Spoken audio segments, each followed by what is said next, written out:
Merry readers, come cozy in. Let the story time begin with Robin and the Marys.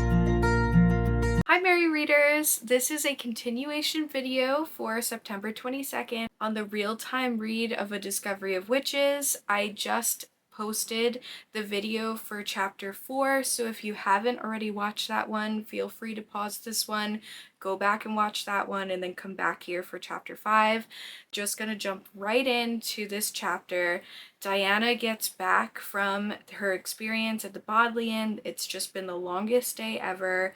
She goes to try to row to clear her head. That experience too is just not what she wanted it to be. She's interrupted, she's being watched, Matthew is following her. She's just feeling really confused about a lot of things. So she goes back to her flat and she does what any of us would do, and she goes on the internet and she Googles Matthew because she decides she really needs to just learn more about who he is and why he's following her, and she wants to be able to just know what his history is and why he's here and all of that. So she Googles him, and right away she notices that he's really nowhere. There's no personal information on him anywhere.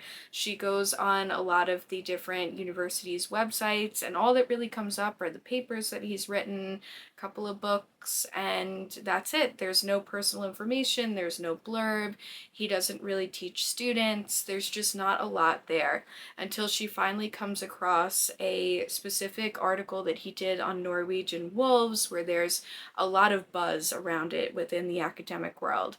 So she's frustrated because she really didn't learn anything about who he is. There's nothing she can find about him, where he was born, any kind of personal information. So she decides to call a friend of hers, and this friend that she calls, his name is Chris, and he is one of her co-workers from Yale. They started the first year. Neither of them had the prospects of getting tenure, and they both had, so the two of them kind of have this bond. And so she calls Chris, and he picks up, and he's excited to talk to her. He asks how she's been doing, and he can tell in her voice that she has something she wants to ask him. So she tells him all about Matthew and what's been going on, minus all of the magic and all of that part, because he doesn't know that she's a witch. And so she doesn't disclose that Matthew's a vampire or anything like that, but she says that he has been trying to talk to her about her research and she doesn't really get it and why he would be interested. So Chris knows him because Chris does molecular biology, and so he has heard some of Matthew's talks before and lectures and things like that through the years, and he says that Matthew recently has been doing what all researchers do when they're on the brink of finding something major, and he's become very reclusive and he's just retreated into his own world. And so Chris says that whatever Diana is doing must have something that Matthew wants to learn more about for his own research, because all the signs point to Matthew being on the brink of a big discovery. And so they talk a little bit more, and Chris asks her why she cares so much. He's never heard her be interested in a guy. He makes a lot of jokes about having tried to set her up at Yale with all of these guy friends that he has and things like that, and how she always turned them down. And so Diana brushes it off and she says she's not interested in him. This is purely just a co-worker situation. They're just trying to get information out of each other, clearly, and she just wanted to have a little bit of an upper hand at knowing a little bit more about Matthew. And so Chris chuckles and says, yeah, I'm sure, I bet you $10 he asks you out by the end of the week. And so that's how they end their conversation, and then Diana spends the rest of the night doing research on Matthew and the different topics of study that he has gone through and his papers and everything like that. And so that is how this chapter ends. Now we will go through, of course, the different areas that I think about as I reread, and just like the other ones, we'll start with the setting. So this whole chapter takes place in Diana's flat. It's really just her on her computer and her on the phone for the whole thing, so it's not a lot of imagery of any new places or anything like that. And again, just like the last video, I have my notes down here, so if you see me looking up and down, I'm just checking on my notes. The characters, we learn Christopher Roberts is his full name. We learn who Chris is, and we now know that Diana does have some scholarly friends that she's very close with from Yale, and so that was really fun to kind of get to hear her with a friend, and we've heard her with a family member, we've heard her with more serious academic friendships like hers and Sean's in the library, but this was more fun because her and Chris clearly have a more intimate, fun relationship. Not romantic, but definitely close. The historical and academic Easter eggs here, there isn't really anything historical happening in this chapter, but we do have the research on Norwegian wolves, and that is a real topic that people have researched because Norwegian wolves are very instinctual and they know where to be at the right times to hunt and survive in these really harsh climates. So that is a cool little tidbit that's in here. And then of course there's the lack of digital footprint for such a high profile academic figure like Matthew. It shows that as a vampire, he's really done his work to not be super in the public eye, where he can continue to do his research over what we assume could be hundreds of years without it raising any eyebrows, because he's not all over in the news. He doesn't have lots and lots of personal anecdotes or anything like that that would date him or put him in the spotlight where he would be recognized in that way.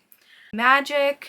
There is no magic in this particular chapter. Diana is very careful not to talk to Chris about anything that happened. She doesn't use magic to find any information on Matthew. So this is a chapter where there is just absolutely no magic whatsoever. There's really no, symbols or anything like that besides a really fun, silly $10 bet that they made as friends, but other than that, it's a pretty simple chapter as well. The romance watch for this chapter is pretty simple too. It's just Chris teasing Diana, saying that she's absolutely going to go out with Matthew. There's no way. He hasn't heard her this interested in a man before. She's absolutely interested in him. So there's a lot of teasing in a friendship way like that between the two of them. There's no food and drink in this chapter either, so we can skip over that one for this video. And the overall vibe for this chapter, I think it's a nice little relief chapter after the tension of chapter 4.